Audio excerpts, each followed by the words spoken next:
अंकित के मामा की शादी हो गई थी। अंकित की एक मौसी थी जो बहुत ही खूबसूरत और कुंवारी भी थी। अंकित जब मामा के घर पहुंचा तो सब देखकर खुश हो गए, क्योंकि अंकित लगभग 2 साल बाद अपने ममाने गया था।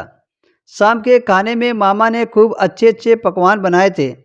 काफ़ी दिनों बाद अंकित को ऐसे पकवान खाने को मिले थे। काफ़ी रात हो गई। अंकित अपनी मौसी से बैठे बैठे बात करता रहा। तभी अंकित की मामी आई और अंकित से बोली, मैंने तुम्हारा बिस्तर बाहर लगा दिया है। अंकित ने कहा, मामी आप तो जानती हो मैं मौसी के साथ सोता हूँ। इतने में अंकित की मौसी बोली, हाँ भाभी, अंकित मेरे साथ लेट जाएगा। अंकित मौसी के कमरे में गया। वहाँ पर एक बेड था।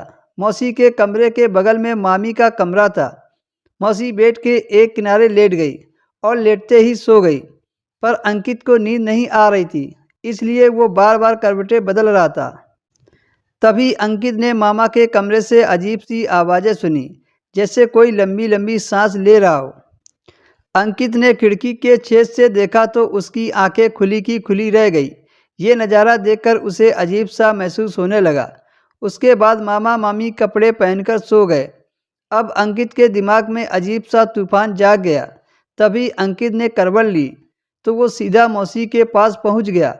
मौसी सो रही थी तो अंकित और करीब हो गया।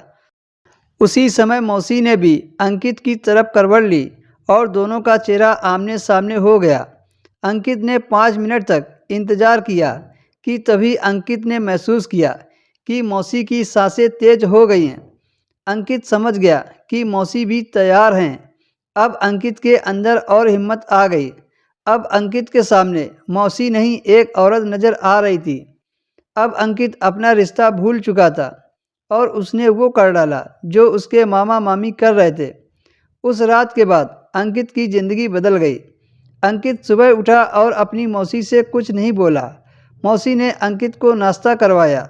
नाश्ता करते समय अंकित ने मौसी का हाथ पकड़ लिया और कहा, मौसी वाकई में आप बहुत ही सुंदर हो। मौसी ने जवाब में कहा, तुम भी। क्योंकि उस टाइम मौसी जाग रही थी, वो तो बस सोने का बहाना बना रही थी।